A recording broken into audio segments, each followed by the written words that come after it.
Teach your dog stay. Stay has three components: duration, distance, and distractions.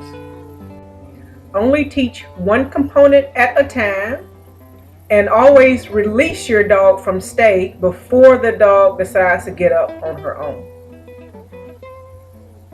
Choose a release word that you will use all the time. I use okay, but it's probably better to use a word that you won't hear in everyday conversation. Don't ask for more than what your dog can do, or else you will lessen the value of the command stay. Start working on duration. In a non-distracting environment, such as a closed bedroom or bathroom, ask your dog to stay for 1 second. Then treat and release. Then ask your dog to stay for 2 seconds, and so on and so forth. Once your dog can stay for a couple minutes, you can start working on distance.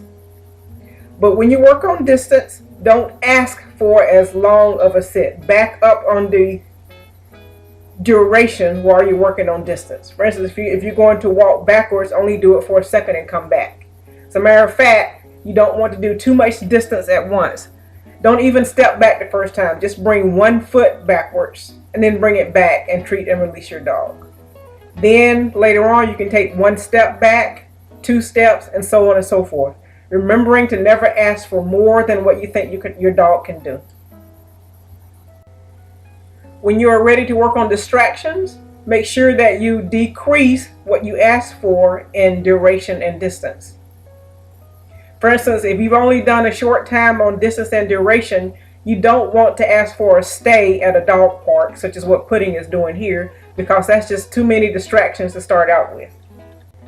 You might want to start with just laying a toy on the ground while asking your dog to stay. Then maybe you can drop a toy on the ground. Later on, once your dog is doing well, you can toss a toy.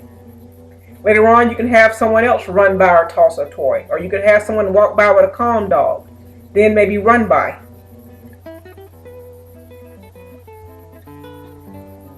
Since Pudding has been working on stay for a while, I'm asking for something very difficult. She's staying while there's dogs nearby moving around, and while I'm running around in circles around her, and it's off camera, but I'm actually waving a treat bag in front of her as well. Now, if Pudding were to get up before I release her, that would be my fault for asking for too much. So I'm never going to say or no. I'm not going to yank her or scold her because I increased the criteria too quickly. It wasn't Pudding's fault that she had to get up. In this example, I actually gave her the release word and I tossed a treat for her. For more training tips, look for Pudding's training tips on sapaws.com, sapaws.com.